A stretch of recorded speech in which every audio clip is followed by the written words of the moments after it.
Keluhan para peternak kecil yang sering banget aku denger.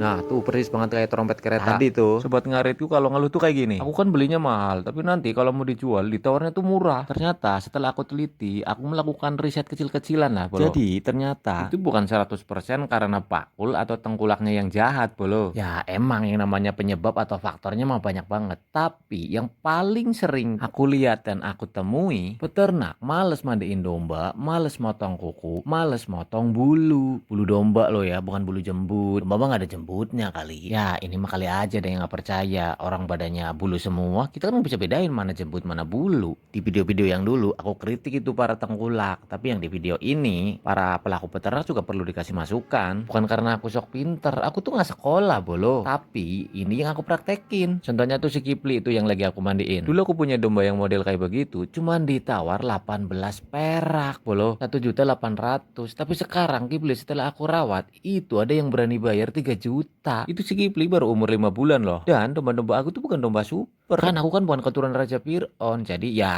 nyesuaiin dompet lah ya bolo. Tapi kalau ada yang ngerasa genetiknya keturunan Raja Fir'aun terus belinya domba yang super, yang genetik super, ya tetep aja ternaknya bakalan ditawar murah. Kalau cuma dikasih makan sama dipelototin doang. Ya tapi kan Mas Pandi, domba juga di alam liar dia nggak pernah mandi, nggak pakai sabun. Ya elah bro, ya jangan disamain sama kita dong. Sebenarnya mereka ketika kena koreng, kena panu, kena kudis, kena kutu, kena lintah, mereka juga sakit, pengen sembuh, pengen tahu cara ngilanginnya. Tapi si doi nggak ngerti caranya. Makanya temen sebagai owner yang baik ya nggak ada salahnya kan kita kasih fasilitas kayak gitu. Kalau kau percaya itu domba yang bulunya tebel banget yang nggak pernah dimandiin, coba cek dicukur 1 kali aja, pasti banyak banget kutunya. Warnanya agak merah kecoklat-kecoklatan, yang masih muda itu kecil putih, dan saya jamin biasanya itu banyak banget. Kan kasihan, makanya dombanya kurus-kurus jelek. Sekarang coba bayangin kalau itu udah kebanyakan terus dia pindah sama bulu kepala elu, bulu jembut elu, bulu ketek lu, kan udah pasti gatel banget. Lu garuk-garukin pala, pala lu lecet. Lu garuk-garukin ketek, ketek lu bau asem. Lu garuk-garuk jembut, ada yang berdiri.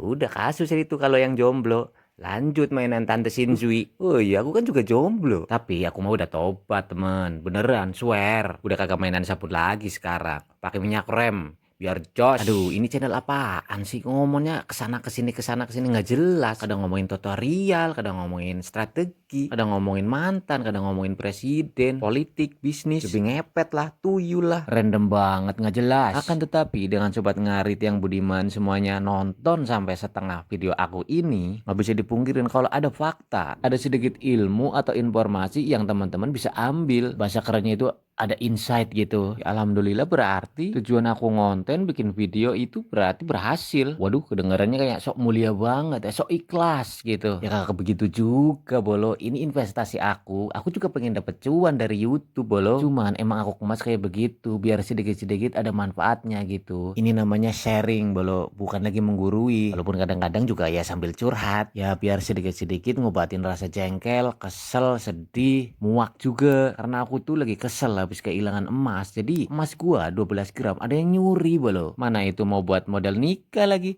Aduh, tapi ya udahlah, nggak apa-apa. Karena nanti di masa depan ketika aku nengokin masalah aku lagi nih yang sekarang, ya pasti itu bukan masalah, biasa aja. Ya, kan aku punya teman-teman sobat ngarit yang budiman sekalian ini yang nonton sampai menit ini, itu adalah bentuk dukungan yang sangat luar biasa. Udah kayak emas di masa depan, malah lebih itu dari emas. Walaupun belum bisa dimonet, ya itu namanya proses, nggak apa-apa. Maju terus, pantang ngemis. Ya, tapi kalau ada orang yang mau ngasih uang, ya jangan bodoh-bodoh amat, diterima aja, nggak apa-apa. Ya tapi bolo kalau emang suka sama video aku di like lah sekali-kali ya bolo, di komen juga nggak apa-apa. Kalau nggak dihujat dah nggak apa-apa. Kalau nggak itu ditawar si Kipli gitu, biar ngadil juga nggak apa-apa. Apalagi kalau deal kan alhamdulillah ya kan bisa balikin emas gua yang hilang. Waduh maksa banget sih lu bang, sampai segitunya. Ya terus mau gimana lagi? Emang udah hilang gitu. Masa gua harus bikin proposal ngajuin dana sama Raja Fir'aun? Raja Fir'aun aja lagi pusing mikirin rakyat Amiga Kure yang 7 juta orang masih nganggur. Ya sebenarnya juga bolo, aku sebenarnya lagi bingung ini nyari bahan buat ngonten ke depannya kayak gimana. Udah bosen, gue udah muak gitu. Sok apa itu, sok bijak, sok intelek, sok mengedukasi kadang-kadang juga. Jadi sobat ngarit yang budiman sekalian tolonglah kasih ide, saran, kritik atau hujatan atau gimana gitu. Nanti buat kali aja jadi bahan konten gua ya kan. Ide gitu. Inspiratif gitulah biar konten aku itu ya nggak sampah-sampah banget gitu kan. Tapi anyway sobat, ini si Kipli ini rawatan dari kecil di kandang aku. Dia lahir di sini. Anak nomor 2 dari si Sunade. Nah ini si Kipli Kipli ini punya adek juga itu, cewek adeknya. Nah itu baru kemarin tuh baru kawin tuh, birahi dia. Tapi aku nggak videoin, takutnya nanti kalau aku share nanti jadi bancol buat teman-temanku yang jomblo ya kan. Aduh repot kan.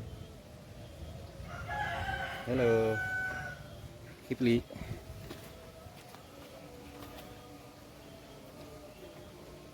Kipli udah ganteng. Ini kalau ada yang berani 3 juta diambil sendiri di rumah sambil kenalan sini sama gua, nggak apa-apa ini. Saya kasih dah. Ini bapaknya dulu gede banget, laku 4.500.000. Ini keturunan jenis domba saku, tapi genetiknya dominan domba sulfok. Makanya palanya agak hitam, kakinya juga agak hitam, mirip kan? Jadi ini jenisnya galvok, gagal fokus. Kalau sulfok kan sulit fokus, agak susah tuh. Kalau galvok mah masih bisa dibenerin, kan cuman gagal doang. Kalau gagal, kita masih bisa coba lagi, ya nggak? Emaknya itu si Sunade, ini udah dikawinin tuh sama yang ada tanduknya tuh. Saya kan punya tuh satu. Nah adanya juga tuh si Sakura udah dikawinin juga sama dia itu. Ya biasa lah bolo, aku riset kecil-kecilan. Jadi aku beli domba itu yang bertanduk, yang nggak super-super amat tapi agak bagus dikit kan. Terus aku kawinkan sama domba yang ya biasa-biasa aja, nggak super-super juga tuh betinanya. Biar harapannya gitu dapat anakan yang bagus gitu, mendekati super kan lumayan harganya. Jadi walaupun modal kita cuman dikit gitu, minim gitu, ya kita ngakal-ngakalin lah gimana gitu supaya domba kita jadi berkualitas. Sebenarnya kalau peternak kecil kayak kita tuh, yang penting nggak males mandiin aja, itu udah cukup sebenarnya. Ya kan kita sadar diri nggak punya modal. Ya yang bisa kita lakuin cuman putar otak, cari alternatif gitu. Waduh, aku jadi kepikiran emas gue yang hilang. Aku jadi sulfok nih, sulit fokus. Yaudah deh, salam ngarit, salam cuan, bye bye.